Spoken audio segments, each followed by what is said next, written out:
Hello, everyone. Welcome back. Thank you so much for joining me for another episode of my podcast, the Fresh Start Life Coaching Podcast. And today's topic is about handling pregnancy announcements. And I don't know why this topic didn't come to my mind sooner, but I guess it's just, you get busy talking about other things, and then you're just like, okay, what do we talk about next? What do we focus on next? But especially during this holiday time, and just think about it. Sorry, I'm just trying to put it all together. It's in my mind and just very fresh. And I'm like, okay, Danielle, make sense. Make what you're saying make sense. But I know that pregnancy announcements can just be so hard. Whether you're struggling with infertility or even a recent miscarriage, they can be heartbreaking. They can be really difficult, and overall just a mix of emotions. I know for me personally, it's like you want to be excited for that person. You want to be happy, but then at the same time, you're just a little fearful. For me, I'm like, just fearful. I'm like, well, what if that person has a miscarriage like I had a miscarriage?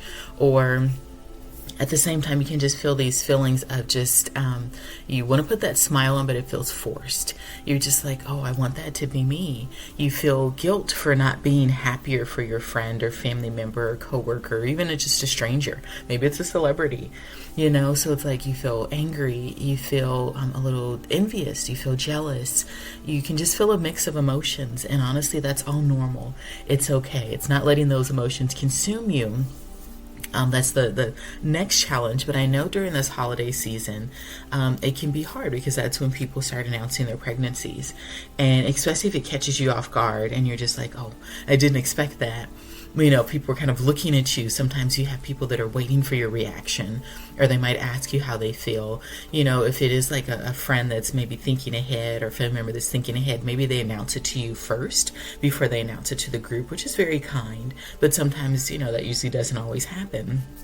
So I was just thinking recently, I was on Facebook, so just last night, and I have a friend that just got married, so has been married, just celebrated her 1-year anniversary, and she got married later, so about 35, 36, and her husband look so happy and so excited for them. And actually, it's been someone that I haven't seen in years, so it's a little bit different. So it's not someone that I see all the time, someone that I've even spoken to recently. And so I was on Facebook, and honestly, I kind of minimized her post because her and her husband, they went camping, they went hiking, and they just both had these big smiles, and I'm so happy for them. But I just had to step back, honestly, as a single person too, kind of struggling with that. And so I guess it had been past the 30 days when that person kind of pops up, where you kind of snooze them on Facebook for 30 days. And so she put a post where she was announcing her pregnancy, and she's only 4 or 5 months into the pregnancy. And so my heart, I'm like, oh, it's not a big surprise. But at the same time, it just kind of stung because I'm like, wow, they've only been married a year. And you're like, wow, that was quick, But at the same time, I'm excited because I'm like, wow, she's 36. And knowing that sometimes after you get in your mid-30s, it's harder. And so my mind is just all over the place. And so for me, I'm like, oh, I should put a comment. But I'm like, you know what? A comment right now is kind of hard. So I just put a heart emoji. And, she had at least 75 other people that were excited for her. And I just had to kind of step back. It was almost like midnight my time as I found out.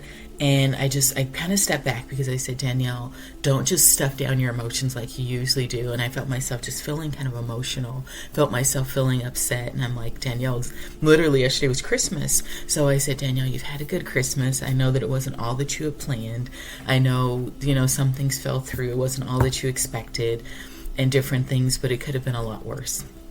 So trying to find that gratitude in the moment.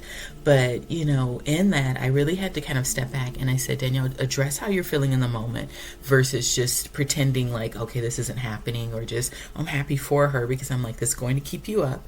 You're emotional, you're upset. And just thinking, just as I was kind of standing there in that moment and saying, it's the things that I hate about miscarriage and infertility. And I use that word hate sparingly. I don't use that word often. but saying that, infertility and miscarriage, it robs me of feeling joy and happiness for others, and it robs me of just really being honest. So I feel like, just like with infertility and miscarriage, it's like those two kind of bullies that are at my door. And it's like, when I want to be happy for someone, when I want to celebrate with someone, I get robbed because of that infertility that I struggle with and my miscarriages. And it's just like, go away.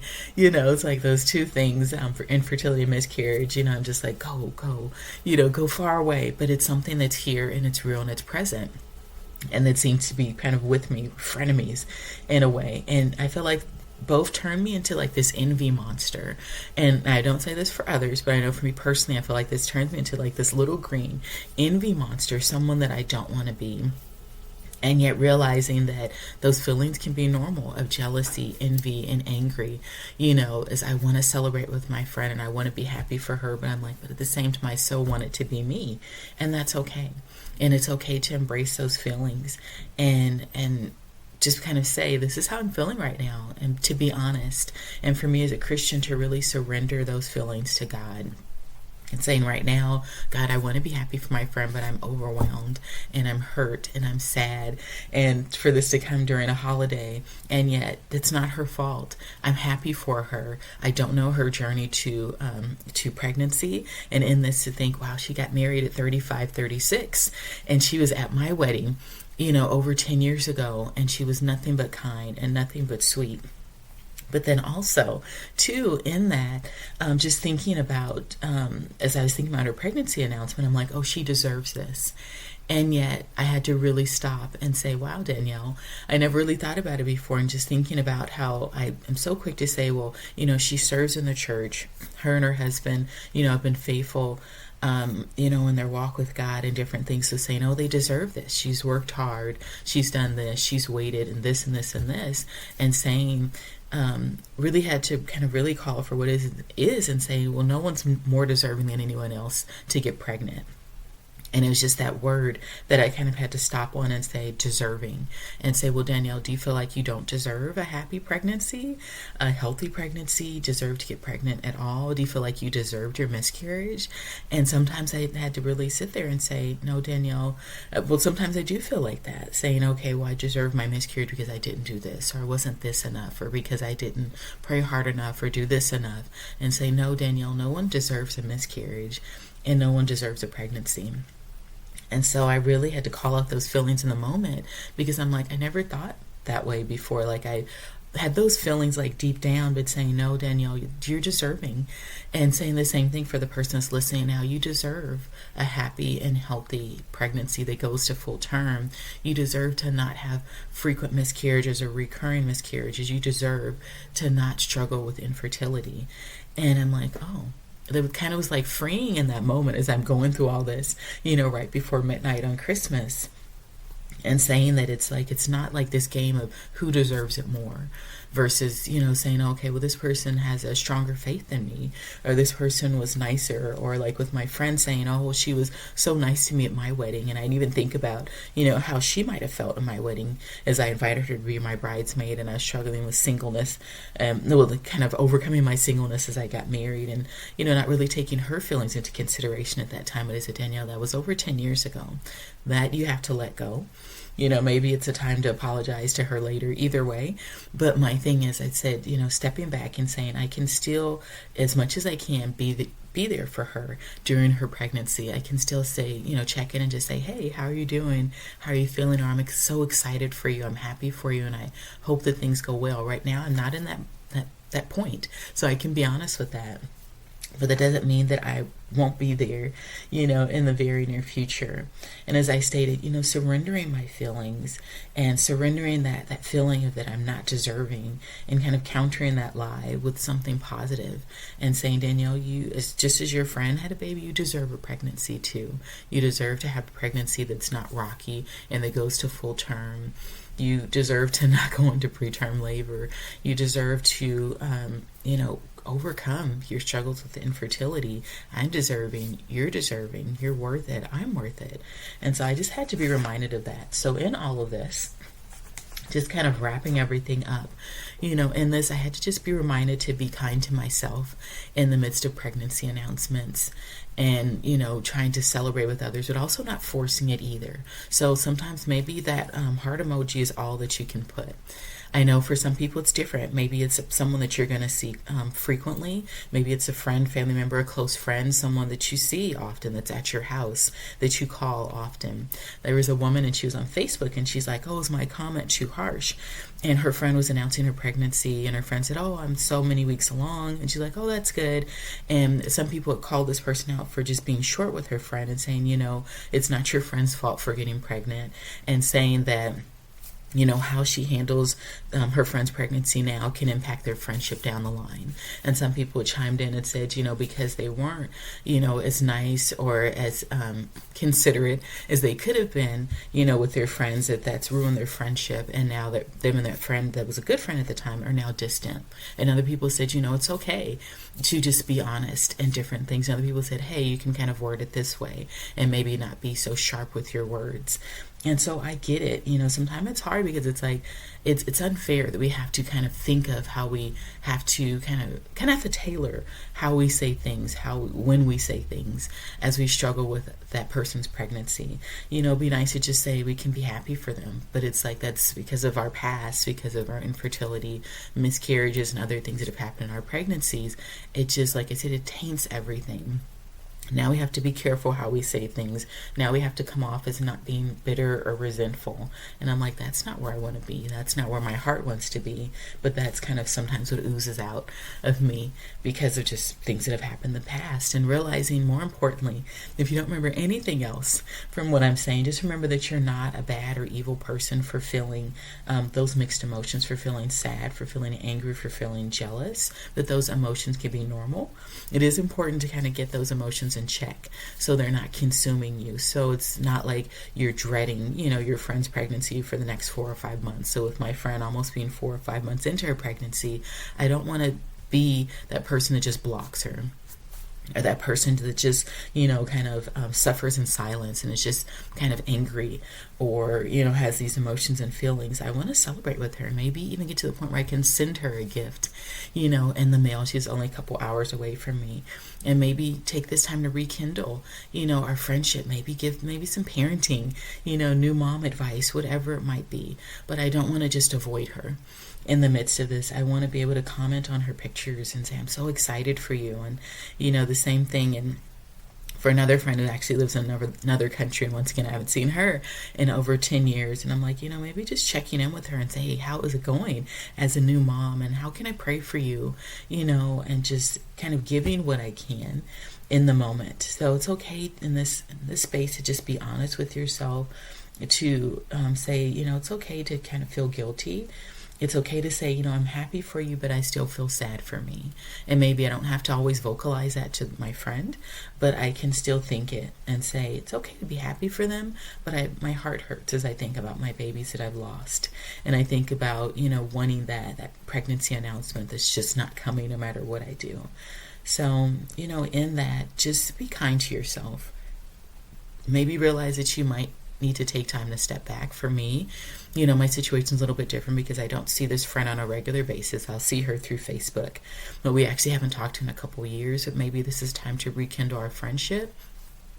Or maybe it's just the time for me to just step back and pray for her from a distance. I tried even praying for her yesterday and just kept getting stuck and kept feeling that sting of it. And I'm like, okay, just praying just a blanket prayer over her marriage, over her home, over that baby that's growing over her, and just praying God's blessings for her family. But at that time, that was all that I could kind of pull together, and that's okay. Maybe I'll get further in that. Maybe it'll take some time. But either way, just praying, that things will end well for her pregnancy, that it'll be happy and healthy, that she won't have to go through what I went through, that I never want anyone to experience a miscarriage. As heartbreaking and devastating as it is, it's kind of a part of life, but not wanting that for her.